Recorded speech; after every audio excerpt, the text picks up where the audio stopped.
بسم الله الرحمن الرحيم والصلاة والسلام على رسول الله وعلى آله وصحبه ومن والاه. Assalamu alaikum wa rahmatullah wa barakatuhu. Inch'Allah ta'ala, nous allons aujourd'hui dans cette conférence en ligne traiter de deux sujets. Le premier sujet concerne le divorce en islam et le deuxième sujet concerne comment répandre le bien. Pour le premier sujet, nous allons accueillir l'imam Boubeyi Ousmane, Inch'Allah, pour nous traiter ce sujet. Ya Cheikh, tafaddal. بسم الله الرحمن الرحيم الحمد لله رب العالمين وصلى الله وسلم على نبينا محمد وعلى آله وصحابته أجمعين وبعد. Au nom d'Allah, le clément, le miséricordieux, que la paix et bénédiction d'Allah soient sur son messager, sa famille, ses compagnons et tous ceux qui les suivent dans la bonne voie. Nous tenons toujours à remercier Allah une fois de plus qui nous donne l'occasion d'être dans le rappel, puisque le rappel est quelque chose d'utile pour le croyant. Et le sujet, comme vous l'avez entendu de la part de notre modérateur, notre Cheikh Abdul Qawi, qui nous a fait part de l'importance de ce sujet afin qu'il soit traité, qu'Allah le récompense pour ça. Alors, c'est un sujet qui est extrêmement complexe. Pourquoi on le dit? Parce qu'il y a ceux-là qui s'amusent souvent avec une telle thématique. Je parle de la faisabilité. Parce qu'il y en a parfois qui vivent avec des femmes, mais qui ne sont plus les leurs, ou qui n'ont même pas divorcé de leur femme, mais pensent qu'ils ont divorcé d'elle. Voilà pourquoi il est très important pour nous d'en parler, d'écouter qu'est-ce que les savants ont dit par rapport à cela. Mais avant de rentrer dans le vif du sujet, il est quand même important de rappeler certains points, notamment la bonne cohabitation ou bien l'objectif du mariage. En fait, l'objectif est caractérisé par plusieurs objectifs. Plutôt, le mariage est caractérisé par plusieurs objectifs, parmi lesquels il y a la bonne cohabitation, c'est-à-dire la sérénité, la tranquillité, etc. Et suite à cela, Allah dit dans le Coran, وَمِنْ آيَاتِهِ أَنْ خَلَقَ لَكُم مِّنْ أَنفُسِكُمْ أَزْوَاجًا لِتَسْكُنُوا إِلَيْهَا وَجَعَلَ بَيْنَكُم مَّوَدَّةً وَرَحْمَةً إِنَّ فِي ذَلِكَ لَآيَاتٍ لِقَوْمٍ يَتَفَكَّرُونَ. Et parmi ces signes, il a créé de vous, pour vous, des épouses, pour que vous viviez en tranquillité avec elles. Et il a mis de la bonté et de l'affection. Il y a en cela des signes pour des gens qui réfléchissent.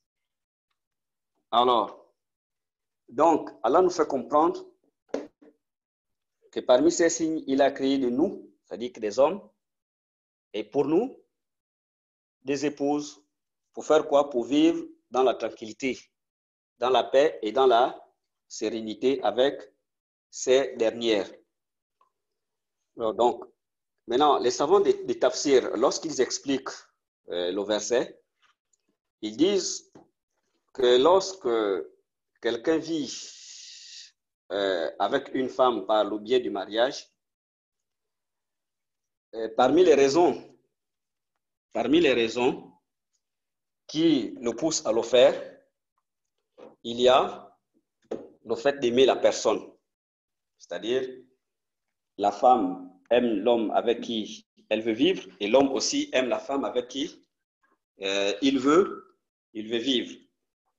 Alors, donc, il y a cette raison qui est là, c'est-à-dire la bonté ou bien l'affection. En fait, il y a l'affection, donc, c'est-à-dire que l'amour conjugal, et nous avons aussi la bonté. Alors, donc, ils disent c'est-à-dire les savants du tafsir, lorsque quelqu'un éprouve de l'amour pour son épouse, il y aura forcément, par la permission d'Allah, une bonne cohabitation. Mais lorsque cet amour n'y est pas, ou bien cet amour disparaît, il faut appliquer le deuxième volet du verset. C'est quoi? La bonté, c'est-à-dire être clément envers cette dernière. Pour plusieurs raisons, bien sûr.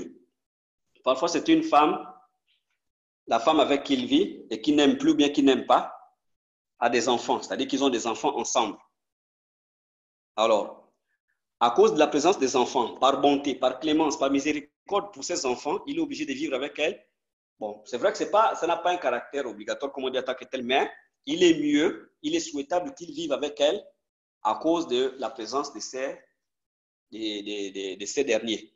Ou il trouve une femme qui a aussi peut-être des enfants et à travers sa présence, il pourra par exemple inculquer une bonne éducation à ces derniers et bien entendu, il sera récompensé. Donc, à cause de cette raison, il peut vivre aussi par clémence avec cette dernière, même s'il ne tient plus à elle. Parce que l'amour n'est pas le seul critère pour vivre dans le foyer. Il y a d'autres réalités dont on doit tenir compte. Ou c'est peut-être une nouvelle musulmane, une femme qui vient à peine de se convertir dans l'islam. Et si quelqu'un se débarrasse d'elle facilement comme ça, à cause de cela, elle peut peut-être apostasier. Elle peut apostasier. Ou une femme qui, naturellement, ne peut pas procréer, c'est-à-dire qu'elle n'est pas féconde, elle est stérile. Et le fait de la délaisser à cause de sa stérilité, cela peut sérieusement l'affecter. Mais s'il y a moyen de la maintenir, et puis peut-être si l'homme a besoin de des enfants, peut-être épouser une autre femme, c'est toujours mieux. Donc, le mariage a beaucoup de vertus, mais nous n'allons pas trop épiloguer dessus parce que le sujet n'est pas celui-là, c'est juste un préambule. Alors, donc, on se marie pour, en fait, comme on a toujours dit, c'est pour la bonne cohabitation, etc. Et lorsqu'on vit dans le foyer, il y a des hauts et des bas. Il y a des hauts et des bas, c'est-à-dire, ce n'est pas tous les jours qu'on vit dans la tranquillité, la sérénité. Il y a des périodes où les jours ne sont pas roses. Alors, il y a des périodes dans lesquelles il peut avoir des tensions dans le foyer. C'est comme si c'est naturel, parce que même le prophète sallallahu alayhi wa sallam l'a vécu. Le prophète Muhammad sallallahu alayhi wa sallam a vécu cela avec ses épouses. Et les prophètes avant lui ont vécu cela avec leurs épouses. Là, dans la toute dernière conférence, nous avions parlé du prophète Zacharia qui avait une femme qui l'insultait, qui implorait la malédiction d'Allah contre lui. Mais avec cela, il a beaucoup patienté. Donc, la patience est quelque chose de très nécessaire. C'est-à-dire, l'homme et la femme doivent patienter dans le foyer. Et le cheikh Othaymin avait dit que c'est l'homme qui doit plus patienter dans le foyer que même la femme. Parce que la femme a son comportement qui est naturel. Et comme le prophète a dit, nous amenons le sens du hadith, il a dit que si la femme est créée de la côte faible de l'homme, elle a été créée de la côte faible de l'homme, si on veut la redresser, j'amène ici le sens du hadith. Si on veut la redresser, on va la casser. Sa cassure, c'est quoi? C'est le divorce. Donc, c'est pour cela, Allah même par sagesse a voulu que le pouvoir du divorce appartient à l'homme et non à la femme. Et aussi par rapport au hadith du prophète Muhammad sallallahu alayhi wa sallam qui dit La yafruq mu'minun mu'minatan in kariha minha khuluqan radiya minha khuluqan akhar. Radiya anha ou bien minha khuluqan akhar. Il dit le croyant ne doit pas détester une croyante. S'il déteste en elle un comportement, il l'appréciera ou il sera satisfait d'un autre comportement d'elle. Et il y a beaucoup d'histoires comme ça là que les compagnons ont vécu, par exemple comme le cas de Omar. On avait déjà raconté l'histoire de Omar ici dans la conférence précédente, lorsque un des compagnons est allé lui demander des orientations ou bien des conseils par rapport aux soucis qu'il avait dans le foyer. Omar l'avait prodigué des conseils. Et il y a aussi, en dehors des compagnons, les successeurs des compagnons ont vécu des moments difficiles avec leurs épouses, mais ils ont fait preuve de patience. Et voilà pourquoi il y a même une histoire, une parole de Ahmad ibn Hanbal, dans laquelle il disait que j'ai vécu avec ma femme pendant 20 ans, nous n'avions aucun problème parce que sa femme était décédée avant lui. Il dit qu'il a vécu avec sa femme pendant 20 ans sans qu'il y ait des problèmes entre eux. Alors, ses disciples lui demandaient que, Abu Abdullah, parce que c'était le père d'Abdullah, son fils s'appelait Abdullah. Oh Abu Abdullah, comment se fait-il que tu aies pu vivre pendant 20 ans avec ta femme sans qu'il y ait des soucis entre vous? Lui de faire comprendre en disant, lorsque je me fâchais, elle se taisait, et quand elle se fâchait, je me taisais. Donc, voilà comment ils ont vécu pendant 20 ans sans qu'il y ait des polémiques entre eux. Bon, bref, donc, c'est-à-dire que dans la généralité, il est toujours nécessaire de faire preuve de patience. C'est quelque chose de très important. Si on ne patiente pas, on ira de divorce en divorce. Si on ne patiente pas dans le foyer, on ira de divorce en divorce. Mais s'il arrive qu'il n'y a pas la possibilité, c'est-à-dire que la patience a atteint son apogée, la patience a atteint ses limites, là, en ce moment, le divorce est légiféré. Vous voyez, lorsque la patience a atteint, par exemple, ses limites. Bon, maintenant, ça dépend des raisons. Mais qu'à cela ne tienne, il est toujours nécessaire de faire preuve de patience lorsqu'on a la possibilité et de revenir à des meilleurs sentiments. OK. Puisque nous avions démarré en retard et on n'a pas aussi assez de temps, nous sommes deux conférenciers. Le deuxième doit forcément aborder son sujet, qui est aussi très important. Donc, nous allons directement rentrer dans le sujet du divorce. Alors, les savants ont dit que le divorce, c'est de mettre un terme au mariage légal. C'est de rompre les liens du mariage légal ou la rupture des liens du mariage légal. Qu'est-ce que cela signifie? Parce que beaucoup, lorsqu'on parle du mariage légal, tout de suite, ils font allusion au mariage qui est contracté dans l'administration, c'est-à-dire ce qu'on appelle le mariage civil.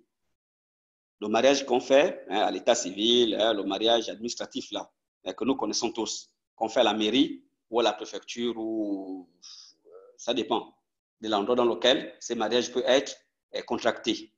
Ou parfois même à domicile, pourvu que les papiers d'état civil soient signés plutôt par le responsable de ces documents. Alors donc, le divorce, c'est la rupture, selon les préceptes de la religion bien sûr, c'est la rupture du lien de mariage, c'est la rupture du lien du mariage légal. Et c'est quoi ce mariage légal? C'est le mariage qu'on a contracté selon les préceptes de la religion islamique.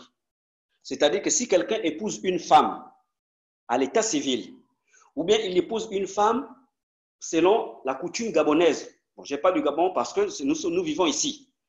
Il y a par exemple une femme musulmane qu'il veut épouser. Une femme musulmane qui est issue d'une famille non musulmane. Et étant donné que l'islam tient compte de ces mariages, c'est-à-dire que le mariage coutumier, donc il n'y a pas du mal à ce qu'il épouse cette dernière selon la tradition ou bien la civilisation gabonaise. Ce n'est pas un problème. Alors, mais s'il ne se contente que de ces mariages, sans pourtant qu'il n'ait contracté le mariage religieux, cette femme ne lui est pas licite. Et s'il vit avec elle comme ça, ils vivent en concubinage, ils vivent dans la fornication. Tout comme celui qui va contracter le mariage civil, sans pourtant qu'il n'ait d'abord contracté le mariage, ou bien sans que ce mariage ne soit précédé du mariage religieux. S'il va par exemple contracter un mariage civil avec une femme musulmane, bien sûr, et par la suite il n'a pas épousé islamiquement, cette femme ne lui est pas licite, elle lui est interdite jusqu'à ce qu'il contracte le mariage religieux. Donc le mariage légal dont on fait allusion ici, c'est celui qui est caractérisé par les critères que nous connaissons tous, ou bien les conditions que nous connaissons tous, donc notamment ou par exemple les piliers que nous connaissons, c'est-à-dire que la demande et l'accord. Parce que si les conditions sont remplies, il restera quoi? Il restera la demande et l'accord ou la proposition et l'acceptation. C'est-à-dire que quelqu'un demande une femme en mariage, son tuteur donne l'accord, donc le tuteur matrimonial donne l'accord, et là en ce moment, le mariage est contracté. Ou par exemple, le tuteur propose à un individu d'épouser par exemple sa fille ou sa tante ou sa mère, etc. Il donne sa fille en mariage et que ce dernier tombe d'accord, alors le mariage peut être consommé. Donc le mariage dont on fait allusion, le mariage légal dont on fait allusion, c'est le mariage religieux. Parce qu'il y a des gens qui vivent avec des femmes musulmanes, qu'ils ont épousées peut-être à l'état civil, ou bien qu'ils ont épousé à la coutume, mais dont ils n'ont pas contracté le mariage religieux. Ceux-là, jusqu'alors, ils vivent dans le zina. Donc à eux de régulariser leur situation, ou bien de légaliser leur union auprès d'Allah. Parce que le mariage qu'Allah accorde, c'est celui qui a été mentionné dans le Coran et la sunna du prophète Mohammed sallallahu alayhi wa sallam. Mais les autres mariages ne sont pas interdits. Hein, les autres mariages, le mariage civil n'est pas interdit. Et le mariage coutumier aussi n'est pas interdit. Quand on parle du mariage coutumier, ce n'est pas dans une famille typiquement musulmane. Et malheureusement, il y a des familles musulmanes qui, non seulement ils organisent des mariages religieux, mais ils exigent aussi des mariages coutumiers. Ça n'a pas de sens. Ça, c'est maintenant, ça, c'est imiter les koufars. Et le prophète sallallahu alayhi wa sallam a dit Man tashabbaha biqawmin fahuwa minhum. Quiconque imite un peuple en fait partie. Si on parle du mariage coutumier, c'est dans des familles typiquement non musulmanes parce qu'ils ne connaissent pas nos mariages et ils ne tiennent pas en considération le mariage islamique. Donc, on doit tenir compte de leur mariage, mais bien entendu, lorsqu'il s'agit par exemple du paiement de la dot, bon, il y a des choses qu'il faut revoir, telles que la consommation de l'alcool, ça déjà c'est interdit, on ne doit pas encourager cela, ou bien le tabac, ou tout ce qui peut être interdit, on ne doit pas les encourager dans ce sens quand il s'agit du paiement de la dot auprès de la famille. Mais qu'à cela ne tienne, le mariage lui-même est légal. Alors donc, en fait, c'est un mariage qui est permis dans la région islamique, mais quand on a terminé d'épouser la femme islamiquement, à l'exception d'un couple qui avait organisé, qui avait déjà contracté un mariage. De quelle manière? On n'en tient pas compte. Si par exemple, un couple a contracté un mariage ailleurs, par exemple, si c'était des chrétiens, ils ont contracté un mariage chrétien, hein, selon le christianisme. Ou bien c'est un couple animiste, ou même parfois chrétien, mais qui a contracté un mariage à la coutume. Lorsque le couple décide de devenir musulman, on n'a plus à refaire, hein, on n'a plus à faire un autre mariage.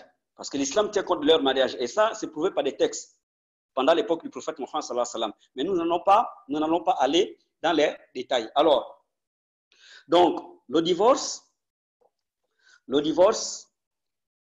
est quelque chose d'autorisé dans la religion, mais que cela soit le tout dernier stade des décisions. C'est-à-dire que quand quelqu'un décide de divorcer, parce que ce n'est pas quelque chose de facile, lorsque quelqu'un décide de divorcer de son épouse, il va falloir qu'il réfléchisse avant de prendre une telle décision. Hein, qu'il réfléchisse avant de prendre quoi? Avant de prendre une telle décision pour ne pas regretter dans l'avenir. Lorsque quelqu'un décide de divorcer de son épouse, il faut bien qu'il prenne, c'est-à-dire qu'il va falloir qu'il réfléchisse bien pour ne pas qu'il regrette dans l'avenir, ou pour ne pas qu'elle regrette aussi dans l'avenir. Parce qu'il y a des femmes souvent qui se disent que la solution à leur problème, c'est aussitôt de se séparer, c'est la séparation. Alors, donc si quelqu'un, par exemple, décide de se séparer de son époux, plutôt si par exemple ils ont des problèmes, elle, ce qu'elle trouve comme solution, c'est de mettre un terme à leur union conjugale. Alors que c'est parfois pas la solution, et la toute première solution. Alors donc, lorsque on a entrepris des démarches qui suscitent la réconciliation et que rien n'a marché, alors on a d'autres choix que de se séparer. Parce que dans le divorce, il y a aussi un bien. C'est vrai qu'il ne faut pas encourager cela aussitôt, mais dans le divorce, il y a aussi un bien. Bon, c'est vrai que lorsqu'il y a des malentendus dans le foyer, il faut d'abord les traiter en interne. Hein, c'est de les traiter en interne. Et si en interne, il n'y a pas une solution, c'est d'aller vers des personnes réfléchies, des personnes qui raisonnent, des personnes qui ont une certaine expérience, ou sinon des savants, pour leur demander des orientations. Et les savants disent que le plus souvent, c'est de contacter d'abord les deux familles, c'est-à-dire l'époux fait venir un membre de sa famille et l'épouse aussi fait venir un membre de sa famille.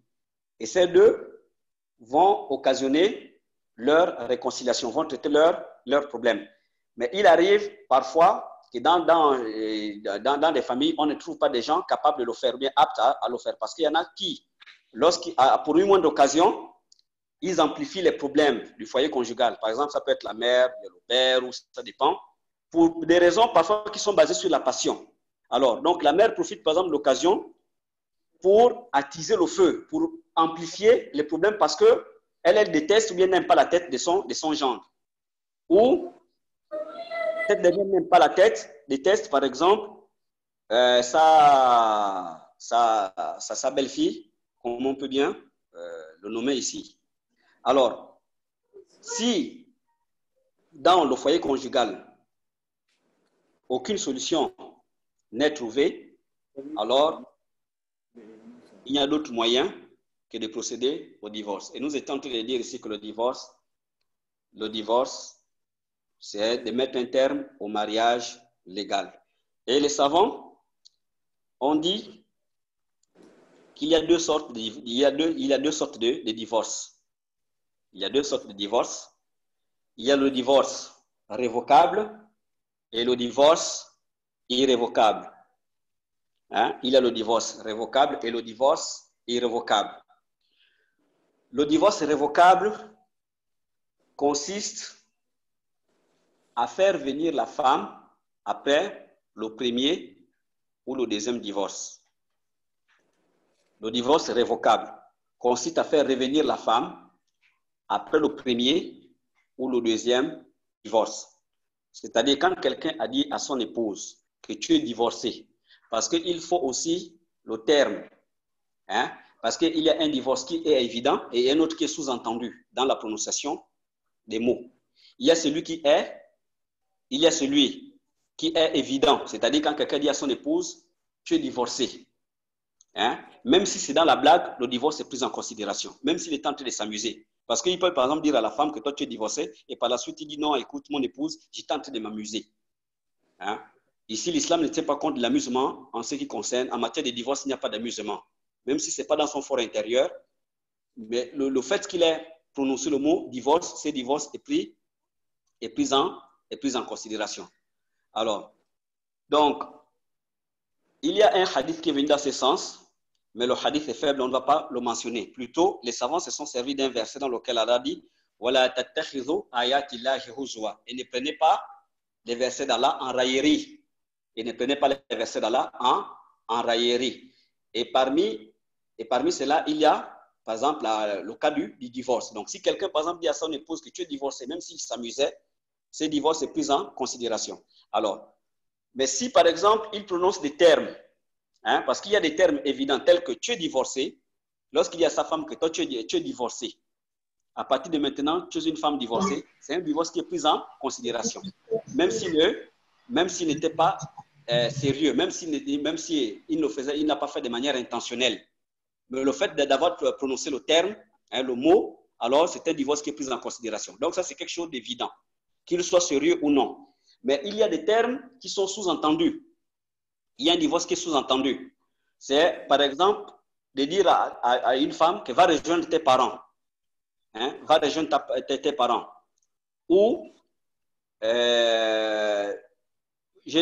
ou, par exemple, je ne veux plus de toi. À partir de maintenant, c'est fini entre toi et moi. Vous voyez que c'est sous-entendu ici.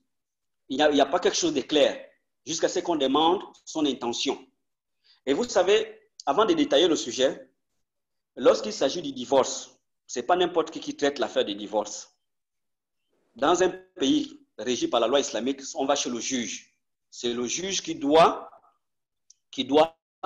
traiter le problème.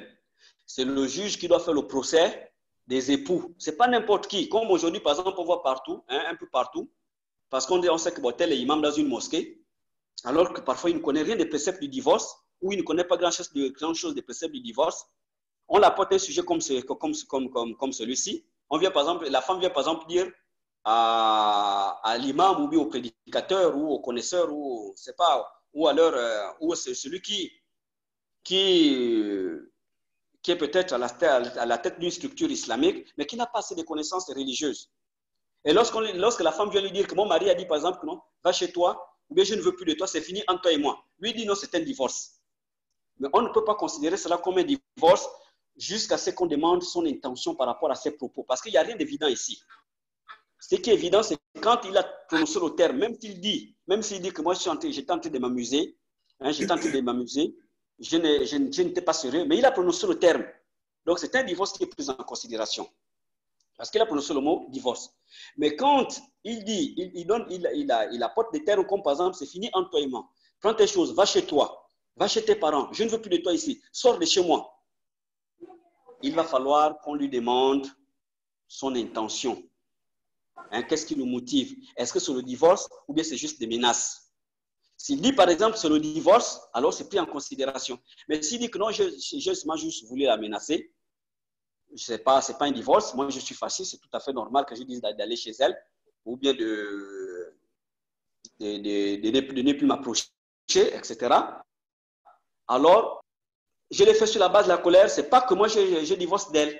Mon intention n'était pas de divorcer d'elle. Là, en ce moment, on prend en considération sa parole et non la parole de la femme. C'est sa parole dont on doit prendre la considération. Hein? C'est sa parole dont on doit prendre la considération parce qu'il n'a pas prononcé le terme de manière évidente ici. Donc, on doit lui poser des questions par rapport à son intention. Je répète en disant, quand il s'agit de la formule du divorce, il y a deux sortes. Il y a celle qui est évidente et l'autre qui est sous-entendue. La formule évidente, c'est de dire à la femme, à son épouse, que tu es divorcé, même si ce dernier ne le fait pas de manière intentionnelle. C'est-à-dire qu'il est en train de s'amuser, il voulait par exemple effrayer la femme et il emploie le mot, hein, le terme divorce. C'est un divorce qui est pris en considération. Mais quand c'est sous-entendu, en disant par exemple à la femme que va chez toi, rejette tes parents, ou bien je ne veux plus de toi, c'est fini entre toi et moi, on doit lui demander son intention, qu'est-ce qui est la source de sa motivation, mais son intention, jusqu'à ce qu'on considère que c'est un divorce ou non. Pourquoi? Parce qu'à l'époque du prophète Mohammed sallallahu alayhi wa sallam, parmi ces femmes, il y a une qu'il avait épousée. Lorsqu'il a épousé la femme en question, j'ai seulement oublié le nom, je ne sais pas si c'est Robiba ou bien j'ai oublié le nom, il a épousé la femme et il y avait d'autres femmes, parce que c'était une femme elle était très belle, une femme extrêmement belle, d'après les récits. Alors, quand il l'a épousée, les femmes qu'il embellissait lui ont dit que lorsqu'il va rentrer, quand le prophète entrera chez toi, il faut dire « A'udhu billahi minik », c'est-à-dire que je cherche refuge auprès d'Allah contre toi. Et elle était naïve. C'était une femme naïve. Donc, alors que les autres l'ont dit par jalousie, hein, les autres l'ont donné cette orientation par jalousie, en lui disant que lorsque le prophète va rentrer dans ta maison conjugale, il faut dire « A'udhu billahi minik », c'est-à-dire que je cherche refuge auprès d'Allah contre toi. Effectivement, c'est ce qu'elle a fait. Quand le prophète est venu vers elle, il est rentré, elle a fait cette invocation. A'udhu billahi minik. Je cherche refuge auprès de toi, plutôt je cherche refuge auprès d'Allah contre toi. Le prophète l'a dit, il haqi bi ahlik, c'est-à-dire rejoins tes parents, retrouve tes parents. Et le prophète ne l'a plus jamais remise dans le mariage. Alors, ce qui veut dire que c'était un divorce ici. Le prophète ne l'a pas dit tu es divorcé. Le prophète l'a dit rejoins tes parents, rejoins les membres de ta famille. Va chez tes parents. Et il n'a plus jamais remise dans le mariage. Ce qui veut dire que c'était un divorce. Et c'est pour cela, en interprétant ce hadith, cette manière de faire, les savants ont dit que quand quelqu'un emploie des termes qui sont sous-entendus, on doit lui demander son intention par rapport à ces termes, hein, pour lever les préjugés. Alors, donc s'il dit par exemple en disant à ma femme que non, va chez tes parents, ça signifie que je divorce d'elle, c'est pris en considération. Mais s'il dit que ce n'est pas le divorce, alors ce n'est pas pris en considération. Et le divorce, comme nous étions en train de dire, parce que nous avions parlé ici des formules de divorce. Donc, il y a celui qui est évident bien, par exemple, la formule qui est évidente, donc notamment tu es divorcé, ou bien celle qui est sous-entendue, va chez toi, c'est fini entre toi et moi, etc. Ici, ça nécessite de savoir l'intention qui motive la personne. Alors, maintenant, il y a deux sortes de divorces. Il y a le divorce révocable et le divorce irrévocable. Le divorce révocable, c'est le divorce dans lequel l'homme répudie sa femme pour la première fois et il a la possibilité de la faire revenir. Hein? Il répudie sa femme, c'est-à-dire pour la première fois, il a la possibilité de faire quoi? De la faire revenir. Pourquoi? Parce qu'Allah dit dans le Coran, dans la sourate Baqarah, sourate 2, au verset 229, sourate Baqarah, au verset 229, il dit At-talaqu marratan fa imsaakum bima'rufin aw tasrihun bi ihsan. Il dit le divorce est permis pour seulement 2 fois.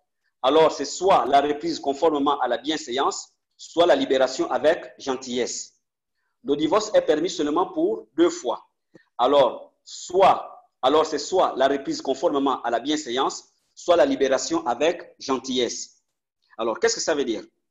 C'est-à-dire, lorsque quelqu'un divorce de sa femme pour la première fois, la toute première fois, lorsqu'il a dit à sa femme que tu es divorcé, quand il a divorcé de sa femme pour la toute première fois, il n'a pas le droit de la faire sortir de la maison. Il n'a pas le droit de le faire, comme le font beaucoup. Dès qu'il divorce, par exemple, de sa femme, il dit, écoute, tu es divorcé et puis quitte ma maison. Alors que c'est le premier divorce ou bien le deuxième. Donc, lorsqu'il divorce de sa femme pour la première fois, il n'a pas le droit de la faire sortir de la maison. Ça, c'est interdit par la religion. Il doit la maintenir dans la maison, dans sa cellule conjugale, dans le foyer. Il doit maintenir cette dernière. Il doit toujours la nourrir comme il a l'habitude de faire. Il doit toujours la vêtir. Et quand elle tombe malade, selon la parole prépondérante, la parole la plus juste, il doit la soigner, s'il a des moyens de le faire. Parce qu'il y a des savants qui disent que ce n'est pas une obligation pour le mari de soigner son épouse, mais c'est une parole qui n'a pas sa place. La parole prépondérante est que l'homme doit soigner son épouse quand il a la possibilité de le faire. Donc, quand il divorce de sa femme pour la première fois, il ne doit pas la chasser de la maison, la faire sortir de la maison. Parce qu'il y a une occasion que la religion lui a donnée. Et cette occasion, c'est laquelle? Soit il la fait revenir par la parole en disant que bon, moi je te fais revenir, on reprend. Ou il a entretenu des rapports sexuels avec elle. Parce que il y a 2 façons, comme disent les savants, il y a 2 façons de faire revenir la personne, la femme. Lorsque il la fait revenir, soit avec la parole en disant bon, je te reprends comme épouse. Ou même s'il n'adresse pas la parole, mais en faisant des attouchements à la femme, par exemple en la caressant et jusqu'à avoir des rapports sexuels avec elle, des rapports intimes avec elle, les savants ont dit que c'est une manière pour lui de la faire revenir.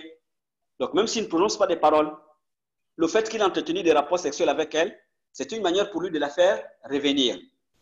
Alors donc, ce divorce est révocable. C'est-à-dire, quand il divorce de sa femme la première fois, il peut la faire revenir à travers la parole. Il n'a pas le droit de, comme je disais, j'insiste là-dessus, qu'il n'a pas le droit de la faire sortir de la maison. Et quand le premier divorce arrive, il dit, bon, écoute, sors, prends tes effets, va chez toi. Il n'a pas le droit de le faire. Il doit tuer la nourrir. Ou bien, par exemple, elle est dans la maison, mais il ne la nourrit plus. Ça, ce n'est pas bien. Il doit continuer de la nourrir, même s'il a divorcé d'elle. Maintenant, pour la faire revenir, il la fait revenir tant que les 3 menstrues ne sont pas passées. Pour celles qui vont encore se menstruer. Et pour celles qui atteignent la ménopause, tant que les 3 mois ne sont pas passés. Alors, celles qui vont se menstruer, si par exemple, après le divorce, les premières menstrues arrivent après le divorce, il ne l'a pas fait revenir, on attend les 2e menstrues. Il ne l'a pas fait revenir, on attend les 3e menstrues. S'il ne l'a pas fait revenir et qu'il la désire à nouveau, il doit forcément contracter un autre mariage, avec ou sans l'accord du tuteur matrimonial. Parce qu'il y a un verset qui est venu dans ce sens, mais nous n'allons pas trop mentionner. Il y a beaucoup de textes, que ce soit dans le Coran et la Sunna. Mais si on mentionne tous les textes, on ne pourra pas, c'est-à-dire qu'on mentionne tous les textes et qu'on explique, on ne pourra pas aborder tout le sujet. Donc, je suis obligé d'aller vite à cause de l'étroitesse du temps. Alors, donc, ici, lorsque une femme, quelqu'un divorce de sa femme, si les premières menstrues arrivent après le divorce, il ne l'a pas récupéré, on attend encore jusqu'au 2e menstru. Si le 2e menstru arrive, il ne l'a pas récupéré, on attend jusqu'au troisième. Si le troisième menstru arrive, il ne l'a pas récupéré.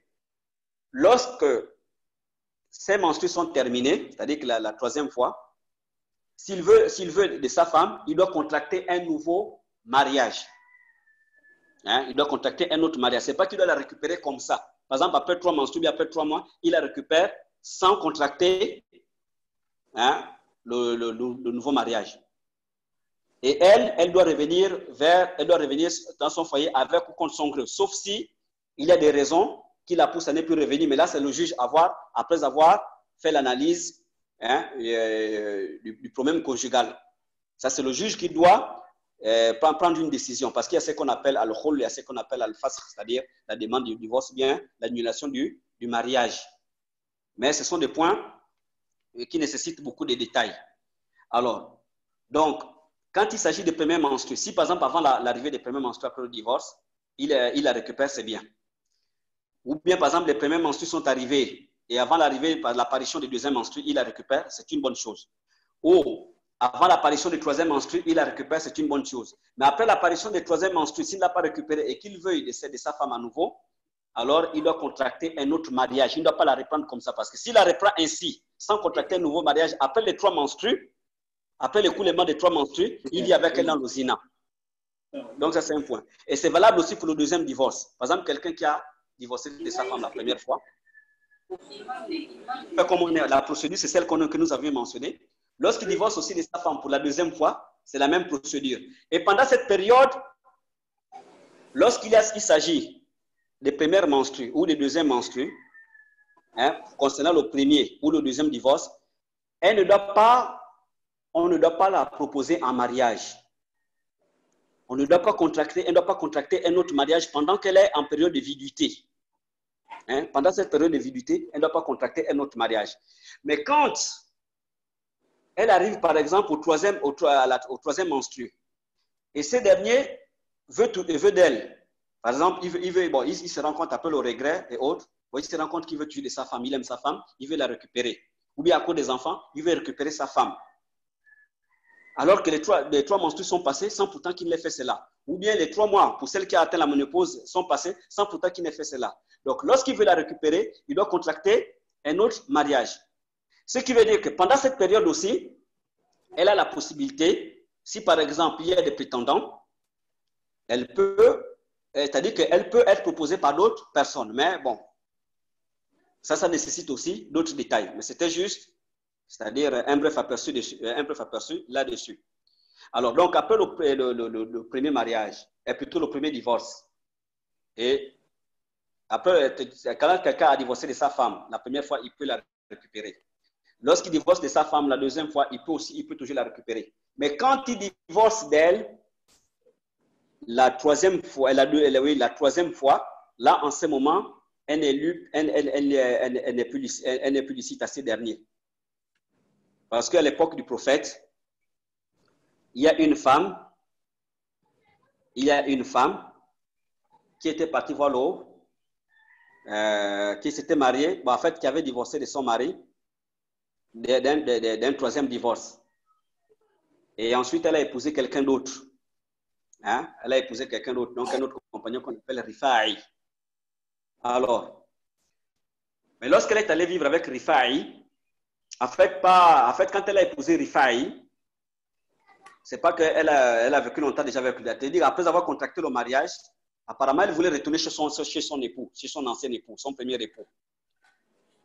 Mais elle est allée voir le prophète Muhammad sallallahu alayhi wa sallam. Vous voyez comment les compagnons ils n'entreprenaient rien sans pourtant consulter le prophète.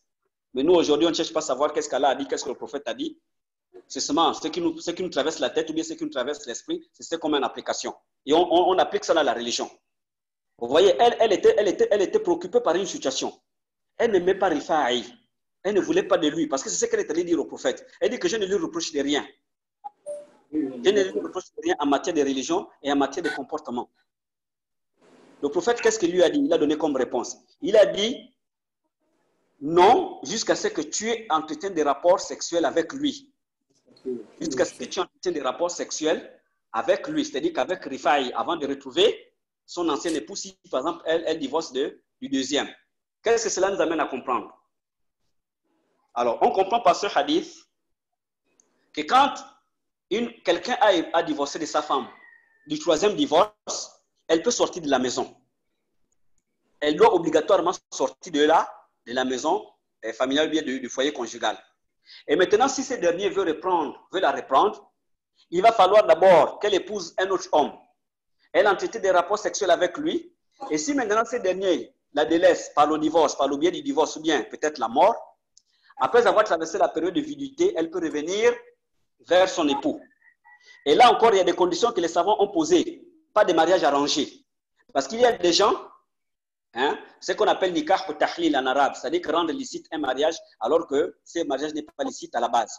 C'est-à-dire quelqu'un, par exemple, s'arrange avec une autre personne, il dit, bon, écoute, moi j'ai divorcé de ma femme d'un troisième divorce et moi je vais la récupérer. Mais seulement ce qu'on doit faire, tu l'épouses, tu entretiens les rapports sexuels avec elle seulement une fois, ensuite tu divorces d'elle et moi je la récupère. Ça, ce sont des mariages arrangés, ce sont des faux mariages.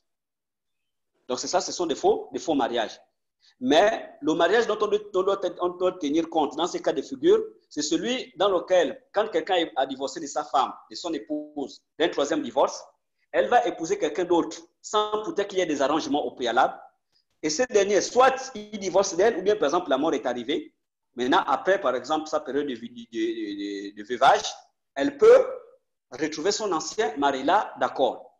Mais si par exemple ce sont des mariages arrangés au préalable, tout juste parce qu'on veut récupérer l'épouse, ce sont des faux mariages à la base. Et s'il la récupère aussi, dans ce genre de circonstances, son mariage aussi est nul et non avenu.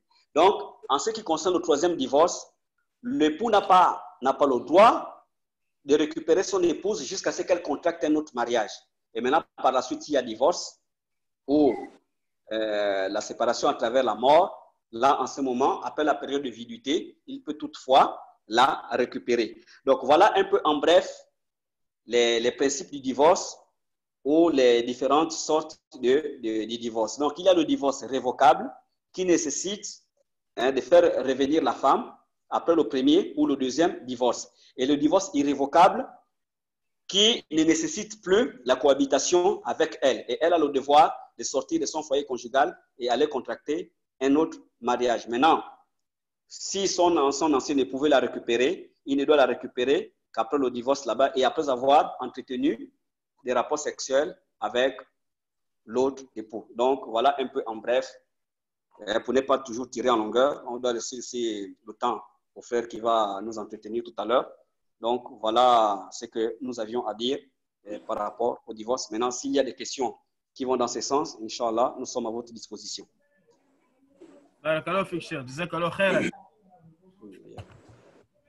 C'est un sujet très important et je pense que normalement, il devrait y avoir des questions. Je réserve mes questions pour la fin. Est-ce qu'il y a parmi les présents ceux-là qui ont envie de poser une question? Celui qui veut poser la question, qu'il active son micro et il parle. Bismillah.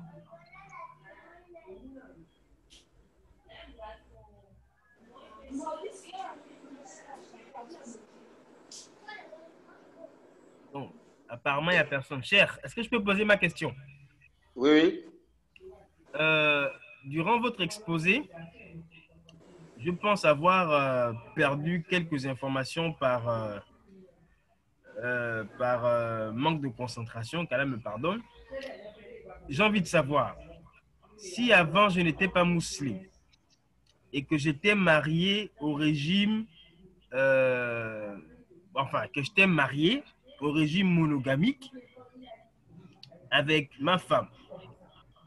Ensuite, je me convertis à l'islam. J'ai envie d'avoir une deuxième femme. Est-ce que je tiens toujours compte du premier contrat qui a été fait avant l'islam?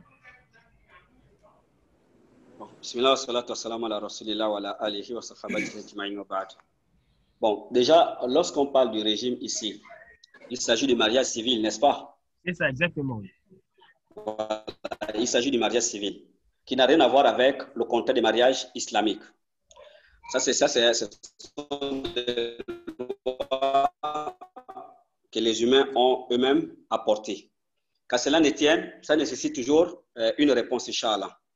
dans certains pays, par exemple en Afrique de l'Ouest, il y a un pays dans lequel, lorsque quelqu'un a contracté, d'abord, ils n'ont pas de... ils n'ont pas, si je ne me trompe pas, ils n'ont pas de régime polygamique là-bas. Alors, lorsque quelqu'un a contracté, par exemple, le mariage avec son épouse, ils n'ont pas la possibilité de changer de régime. Bon, nous allons prendre le cas du Gabon directement pour gagner en temps. Ici au Gabon, il y a cette possibilité de changer le régime matrimonial après avoir contracté le mariage. Le mariage, on fait allusion au mariage civil. Il y a cette possibilité de changer le régime matrimonial au niveau, je pense, au niveau des services compétents, au niveau, en fait, des services qui s'occupent de ces genres de situations, notamment la mairie ou au gouvernorat, ça dépend, ou bien la préfecture. Et ça, c'est, je pense, si je ne me trompe pas, maintenant, lorsque l'année s'est écoulée, maintenant, le tribunal qui s'en occupe avec l'accord de l'épouse. Parce que tant qu'elle n'a pas donné son accord, il n'y a pas de changement de régime. Bon, maintenant, nous, en tant que musulmans, nous savons que l'islam autorise le mariage polygamique. Il ne l'a pas rendu obligatoire. Il autorise le mariage polygamique. Et la polygamie a beaucoup de vertus dans la religion. Nous devons faire une différence entre les cas spécifiques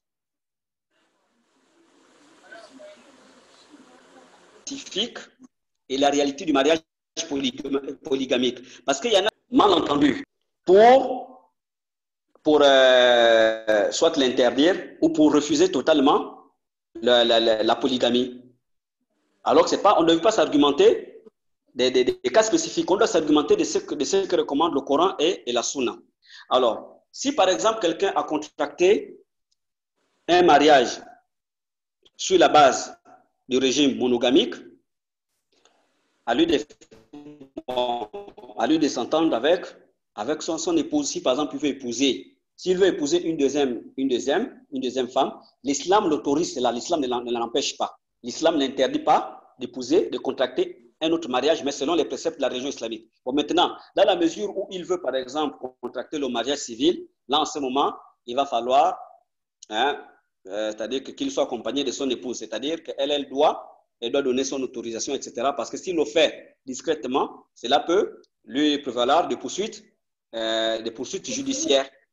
Mais quand il s'agit de la religion islamique, plus que l'islam permet d'épouser, c'est-à-dire que les femmes, c'est-à-dire qu'un nombre requis, notamment jusqu'à 4, même s'il est marié au régime monogamique, il n'y a pas de mal à ce qu'il épouse une autre femme, islamiquement. Une deuxième, une troisième, voire une quatrième. Il n'y a pas de mal à cela. L'islam n'interdit pas cette situation. Bon, maintenant, à la femme aussi de comprendre que les textes divins doivent précéder sa passion à elle. C'est-à-dire qu'elle doit mettre les textes divins devant. Qu'est-ce que cela veut dire? Cela signifie que si, par exemple, elle n'est pas d'accord avec, alors elle décide, par exemple, de poursuivre son époux en justice et son épouse au détriment de la loi d'Allah. Et ça, c'est très, très grave. Heureusement même que, bon, actuellement, la loi, bon, c'est-à-dire qu'au niveau d'ici, en fait, ce n'est plus valable. Si, par exemple, une femme, c'est vrai que dans un volet, ce n'est pas bien parce que ça encourage l'adultère. Mais par exemple, le musulman qui se retrouve dans ce genre de cas de figure, quelque part, c'est avantageux pour lui. Parce que du moment où elle va, par exemple, aller se plaindre au tribunal que son époux a contracté un mariage qui n'est pas civil, donc par exemple un mariage religieux ou bien un mariage coutumier avec une autre épouse, elle n'aura pas une réponse favorable ou bien elle n'aura pas une suite favorable. Elle n'aura pas de suite favorable parce qu'actuellement, l'ancienne loi a été abrogée. Donc, il n'y a plus de poursuite judiciaire pour celui qui peut vivre avec une autre femme. Bon, nous, par exemple, en tant que musulmans, dans le cadre du mariage, d'accord. Maintenant, ils disent que, bon, même si quelqu'un a commis l'adultère, bon, ça, on n'encourage pas ce genre de choses. Donc, à la femme de comprendre même si c'est vrai qu'ils ont contracté un mariage civil dans le régime monogamique, Mais à elle de comprendre que ça, c'est la loi d'Allah. Si le mari, son époux a besoin d'une deuxième épouse, alhamdoulilah, qu'elle se soumette à la loi d'Allah. Donc, concernant les préceptes de la religion, celui qui a épousé une femme à l'état civil avec un régime unique, donc le régime monogamique, l'islam ne l'interdit pas de contracter le mariage religieux avec une autre femme. Voilà la réponse à la question. Maintenant, le non-musulman, celui qui était non-musulman, qui a épousé sa femme par le biais du mariage prié. Ensuite, il adhère à l'islam. Est-ce que son mariage est toujours valable? Son mariage est valable si les deux adhèrent à la religion. D'accord. Si les deux se convertissent dans l'islam, son mariage est valable. Si les deux se convertissent dans l'islam. Maintenant, à supposer qu'ils se convertissent lui et elle n'est pas musulmane. Elle n'est pas musulmane. Là, en ce moment, bon, il va falloir, bon, c'est vrai que maintenant, par rapport à certaines réalités, vous savez, quand quelqu'un vient à peine de se convertir dans l'islam, il faut aussi tenir compte des réalités du milieu dans lequel il vit. Exact. Et c'est quand même nécessaire qu'on explique ce point. Parce qu'il y a des gens, par exemple, il va dire, bon, ok, toi tu es musulman, elle n'est pas. Toi tu es musulman, elle n'est pas musulmane. Donc, il va falloir que tu te sépares d'elle, sauf si elle s'est convertie dans l'islam. Là, on ne doit pas précipiter les choses. Et tout comme, par exemple, une femme qui devient musulmane et qui vit avec, bon, notamment, son mari n'est pas musulman. Est-ce qu'on doit les précipiter? C'est vrai qu'à la base, dès qu'elle s'est convertie, normalement, selon les préceptes de la religion, ils doivent se séparer jusqu'à ce que ce dernier soit il devient musulman, ou bien, si ce n'est pas le cas, ils doivent se séparer. Et là encore, il y a une période bien définie par rapport à ça. Parce que même à l'époque du prophète, ça s'est passé. Il y en a qui disent qu'il faut attendre 6 mois, d'autres disent 1 an, d'autres disent même vont jusqu'à 2 ans. Parce que ça s'est passé à l'époque du prophète. Alors, mais le milieu dans lequel nous vivons, c'est un milieu qui est à minorité musulmane. Et les gens ne connaissent pas la religion islamique. Et si elle n'a pas, par exemple, cette forte foi de faire face, par exemple, à cette épreuve, on lui dit, par exemple, que, bon, écoute, comme tu viens à peine te convertir, sépare-toi aussitôt de ton mari, alors qu'elle n'a pas encore cette foi d'affronter, par exemple, une telle situation. Il est mieux, par exemple, de lui donner des enseignements jusqu'à ce qu'elle comprenne. Et par la suite, Inch'Allah, Allah va décider autre chose. Donc, maintenant, par exemple, le frère dont on fait allusion, par exemple, quelqu'un qui s'est converti dans l'islam, bon, qui s'était marié à la coutume, qui s'est converti dans l'islam. Si la femme aussi s'est convertie, leur mariage est valable. Parce qu'à l'époque du prophète, il y a des couples qui venaient se convertir dans l'islam. Des couples mariés qui venaient se convertir dans l'islam. Et le prophète ne leur recommandait pas de faire un autre mariage. Donc, il prenait en considération leur mariage. Et il ne posait pas la question de la manière dont le mariage fut organisé. Donc, ce qui veut dire que si, par exemple, le couple vient se convertir, on tient compte de leur mariage. Bon, maintenant, s'il n'y a qu'une seule personne, par exemple, l'homme qui s'est converti, et la femme n'est pas musulmane, là, il va falloir entamer une autre procédure. Et dans ce cas, il continue à vivre avec elle ou bien qu'est-ce qui se passe? Est-ce qu'il continue à vivre avec elle?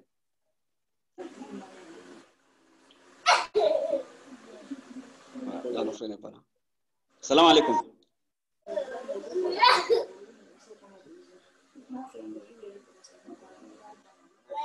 Cheikh Abdul Qawi, est-ce que le Cheikh Abdul Qawi m'écoute?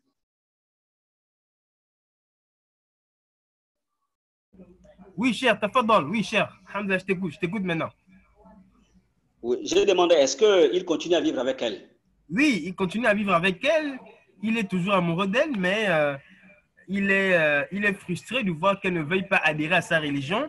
Et il entend à gauche, à droite que, bon, tu as fait un mariage qui n'était pas islamique avant, tu es devenu musulman, donc soit tu divorces, soit tu refais un nouveau mariage. Donc, voici le genre de confusion qui règne. Bon, et aussi, lorsque elle-même, quelle est sa confession religieuse? En dehors de l'islam, quelle est sa confession religieuse? Bon, elle est souvent, bon, tu sais, les chrétiens d'ici, hein, souvent ils disent qu'ils sont Ouais. chrétiens, mais en réalité, c'est des païens. Bon, moi, je pense qu'il va falloir qu'on essaie de bien, parce que là, il s'agit de cas spécifiques ici. D'accord.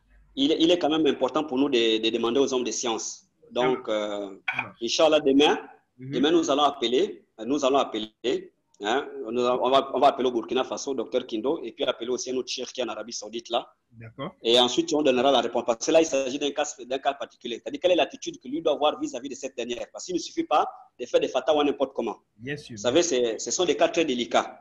Mhm. Et lorsqu'à notre niveau, on n'arrive pas à traiter ce genre de cas, on doit revenir vers les savants. Comme Allah dit, demandez aux hommes de science si vous ne savez pas. Mhm. Donc, il est mieux pour nous qu'on puisse prendre des renseignements auprès des savants. Et par la suite, on reviendra vers vous pour vous donner la réponse favorable, Inch'Allah. Inch'Allah. Inch'Allah. Qu'Allah facilite, Inch'Allah. Cher, une dernière chose par rapport à ce sujet-là. Oui. Est-ce que on doit obliger une femme non musulmane à se convertir à l'islam pour pouvoir lui permettre de se marier avec son conjoint musulman? Bon, déjà, Allah dit dans le Coran, là, Iqra Hafidin. Pas de contrainte à religion. Hein? Pas de contrainte à religion. Mais on doit la sensibiliser. On doit la sensibiliser. Maintenant, si elle est sensibilisée et qu'elle se convertisse dans l'islam, même s'il y a des signes ou bien des indices qui démontrent qu'elle s'est convertie par contrainte, ça c'est maintenant entre Allah et elle.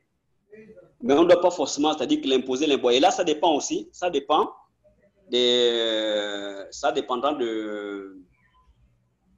parce qu'on sait par exemple que si, puisque l'islam les a précédés, plutôt, bon, lui, quand il s'est converti, puisque lui qui vivait d'abord avec, lui qui vit avec elle, il était d'abord musulman avant ou...